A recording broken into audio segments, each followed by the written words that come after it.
তো ধন্যবাদ সুপ্রিয় ছাত্রীরা, আশা করছি সবাই ভালো আছো, আমিও ভালো আছি। তো তোমাদের সামষ্টিক মূল্যায়নের প্রশ্নপত্র যেগুলো আসতে পারে নমুনা, সেগুলো আমরা তোমাদেরকে দেওয়ার চেষ্টা করব। তো ফার্স্টে আছে বার্ষিক ক্রীড়া প্রতিযোগিতা উপলক্ষে বিদ্যালয়ের এক অনুষ্ঠান আয়োজন করা হয়েছে।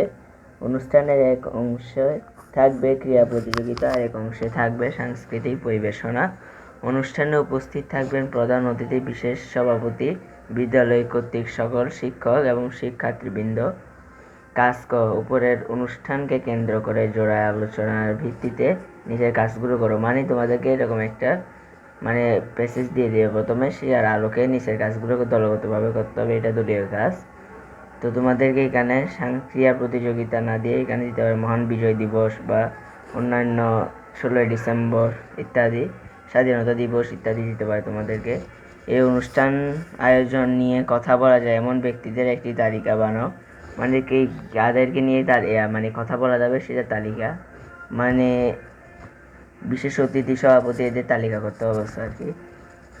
উত্তর ক্রীড়া প্রতিষ্ঠানের সম্পর্কে একটি উপস্থিত বক্তৃতা সম্পর্কে লেখো।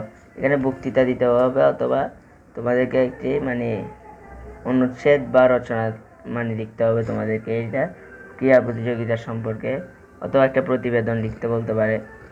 হ্যাঁ, এখনো আমরা নিশ্চিতভাবে জানি না এখানে কি বলবে, তাও তোমাদের সব কিছু শিখে যাওয়া ভালো। এবার তুমি বার্ষিক ক্রীড়া প্রতিযোগিতা 21শে ফেব্রুয়ারি কীভাবে পরিচালনা করতে চাও তা নিয়ে একটি ছোট্ট অনুচ্ছেদ লিখো। হতে পারে অনুচ্ছেদ এই অনুষ্ঠানে গান, কবিতা, আবৃত্তি, নাচ পরিবেশন করতে কিংবা অনুষ্ঠান উপস্থাপনা করতে চাও। অনুচ্ছেদটি 100 শব্দের মধ্যে লেখা যেতে পারে। তোমার লেখা অনুচ্ছেদে অন্তত 5 শ্রেণীর শব্দের ব্যবহার থাকে। তোমাদের 21শে ফেব্রুয়ারি বা ক্রীড়া প্রতিযোগিতা সম্পর্কে 100 শব্দের একটা অনুচ্ছেদ লিখতে হবে। আর 5 শ্রেণীর শব্দ, 5 শ্রেণী বিশেষ্য, বিশেষণ, সর্বনাম, এরকম 8 শ্রেণী আছে। 8 শ্রেণী থেকে যে কোনো 5 শ্রেণীর শব্দ লিখতে বলছে।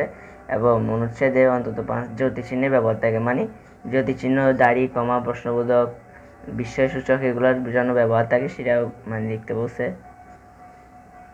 এরপরে তোমাদেরকে একটা প্রশ্ন দেখাচ্ছি।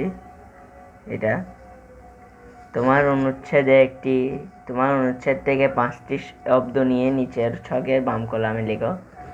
অনুচ্ছেদে যে কোনো 5টা শব্দ এদিকে বাম কলামে লিখতে বলছে। এরপর এগুলোর কোন শ্রেণী, বিশেষ্য নাকি সর্বনাম নাকি অব্যয়, কোনটা ক্রিয়া নাকি কোনটা, সেটা ডান পাশের কলামে লিখতে বলতেছে।